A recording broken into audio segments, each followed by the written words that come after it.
De casi ninguna actividad humana se puede decir que no tiene nada que ver con la ética, menos aún del derecho, que trata temas tan sensibles como la convivencia, los derechos, la justicia, la dignidad o el castigo. Mauricio García Villegas nos propone esta afirmación tan cierta como necesaria de comprender para el abogado, pues la ética tiene todo que ver con el derecho.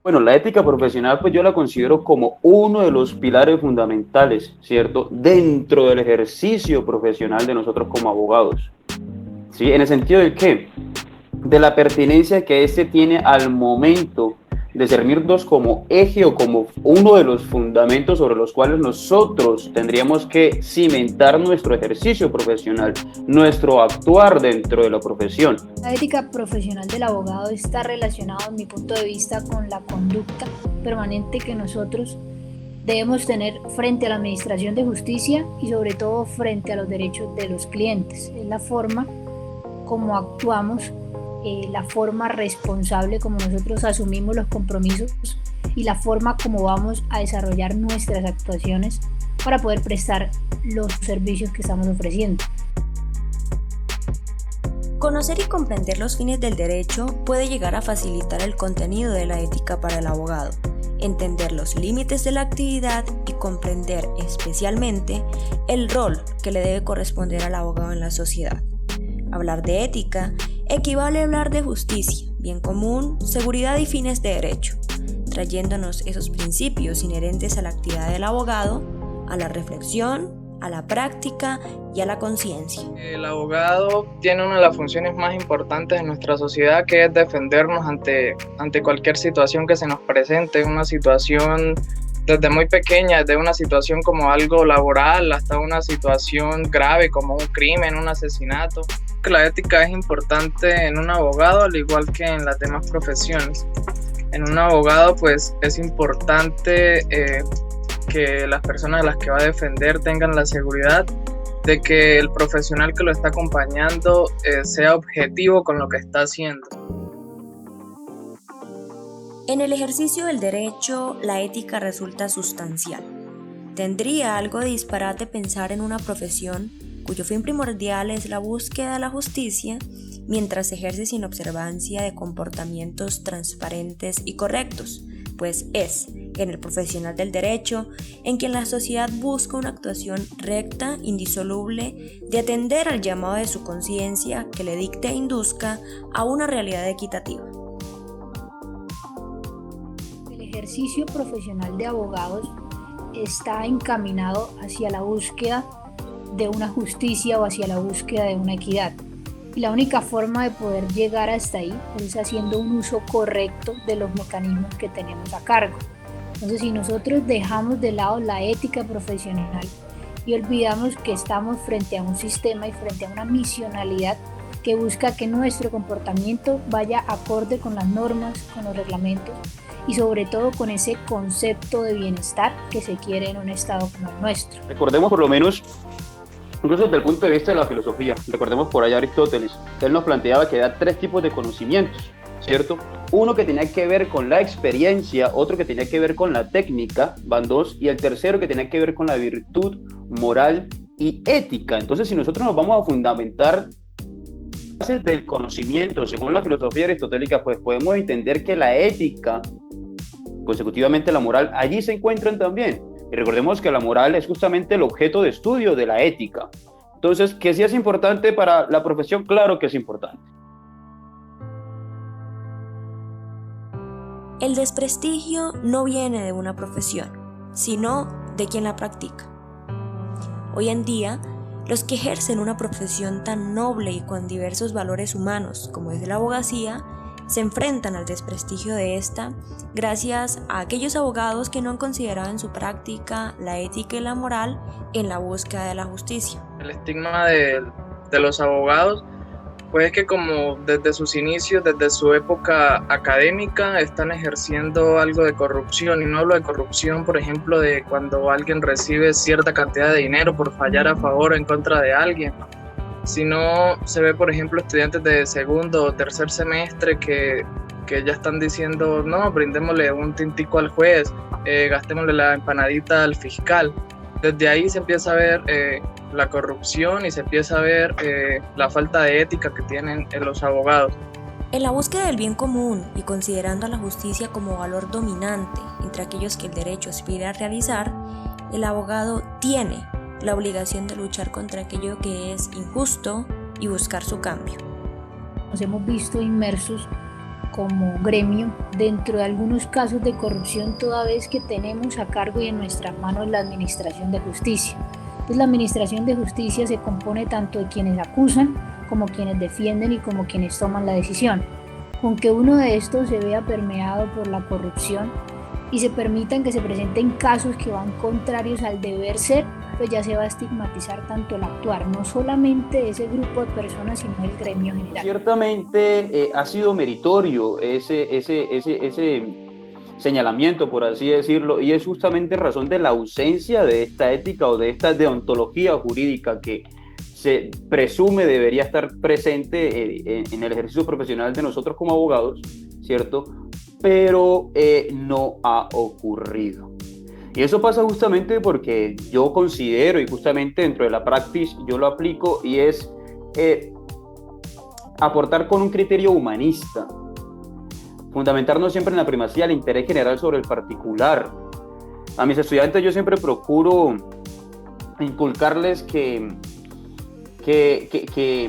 hay que tener empatía, ¿no?, por el otro, y hay que tener esa parte humanista, ¿sí? Pero sobre todo les inculco a ellos que cambiemos ese estigma social. O sea, está en nosotros no seguir con ese mismo arraigo cultural que inclusive nosotros como abogados algunas veces incurrimos también, porque la costumbre de nuestro pueblo así lo predica. Y eso es un error muy grave. En comparación con otros gremios, como por ejemplo el de la salud, el de docentes y demás, por el tipo de derechos que tenemos en las manos y por el tipo de manejo tanto político como administrativo que está encaminado hacia los abogados, es que se ha tomado, digamos, esta falsa percepción de que siempre que hablemos de un abogado estamos hablando de una persona corrupta o falta de ética, cuando es todo lo contrario, siendo nuestra profesión quien debe destacar y quien debe resaltar estos valores dentro de la sociedad.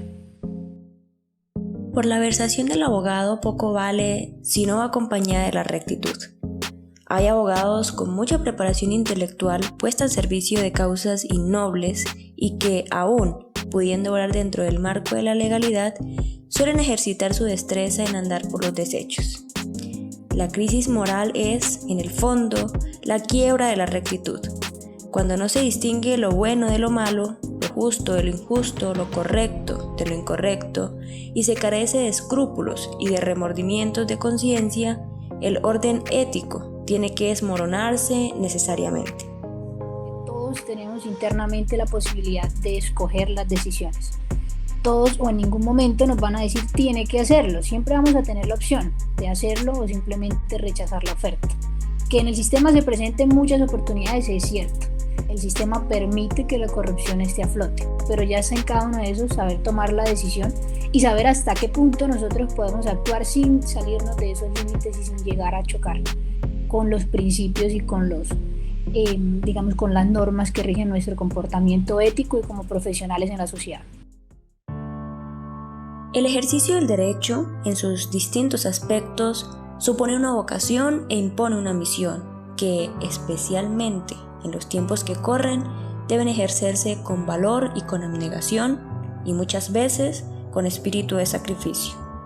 Digamos que el mundo laboral, como les mencionaba anteriormente, siempre les va a mostrar alternativas y no todas son buenas. Y nosotros desde el fondo de nuestro conocimiento y de nuestra propia formación ética y profesional, debemos saber escoger y saber elegir y saber hasta qué punto nuestro actuar puede llegar a perjudicar a terceros. Muchas veces, digamos que por adquirir rápidamente, llegar al poder, por llegar a un cargo, simplemente por mantener un estatus dentro de la sociedad, se terminan tomando decisiones equivocadas. Entonces siempre tratemos de actuar desde el fondo de nuestro conocimiento, tratemos de identificar y de pedir siempre que tengamos esa sabiduría para poder escoger hasta qué momento yo puedo actuar y en qué punto las decisiones que estoy tomando se encuentran por fuera de la ética de mi profesión. Ustedes dentro del ámbito profesional se van a encontrar con muchos escenarios nefastos de corrupción, de nepotismo, desfavorabilidad, digamos, en contratos públicos con la dedocracia, por así decirlo. Y un sinfín de situaciones que de una u otra manera los puede llegar a desmotivar. Puede ser que ocurra. Les va a desmotivar dentro de su ejercicio profesional, pero ustedes no pueden dar la caída ante ese tipo de situaciones. Hay que saberlas afrontar con madurez, con criterio y con fundamento en el ordenamiento jurídico, porque es que somos abogados, nosotros somos los conocedores del derecho. Es muy importante para ustedes como estudiantes recordar siempre y no olvidar el punto de partida, y es el por qué decidieron estudiar Derecho, porque ustedes escogieron esta carrera, cuál era la finalidad que tenían en mente, y si uno siempre mantiene, digamos, ese punto de vista que fue lo que lo encaminó dentro de la carrera, es muy difícil que en algún punto se vaya a perder. Entonces siempre tener presente todo el esfuerzo, todo el trabajo que se ha hecho para estudiar, todo lo que se ha pensado y las expectativas que se tienen, que muchas veces la vida laboral no viene siendo tan bonita como se esperaba, pues siempre vamos a tener las oportunidades y poco a poco nos vamos a encaminar en el área en que nos gusta y se van a poder escoger también las oportunidades laborales que se ajusten un poco más a lo que cada uno de nosotros esté buscando en el futuro. Y este es como el consejo que quiero dar a ustedes desde el punto de vista ético y profesional, y es que nosotros estamos para servir. Esto es un servicio que nosotros estamos otorgando a la sociedad que bien lo necesita, para todo aquel que no conozca sus derechos, para todo aquel que desconozca cómo funciona el mundo, por ejemplo. Entonces, la invitación es a eso, hombre, a actuar siempre conforme a derecho, a ser partidarios de esa deontología jurídica y a cambiar ese estigma social que tenemos nosotros los abogados, que se ha hecho parte como un arraigo cultural de nuestra profesión en un contexto generalizado, cuando es un criterio netamente irresponsable señalarnos a todos por los pecados de algunos. Entonces la invitación también es a cambiar esa idea, y el consejo, que no se les olvide que estamos para servir y prepararnos cada día más y más y más. La profesión del abogado debe caracterizarse por un vigilante sentido moral e inspirarse en los principios éticos, que no solo se basen en la ley positiva, sino también en la ley moral y en la conciencia subjetiva del abogado. La abogacía debe rendirle culto a la verdad y buscar incansablemente la justicia.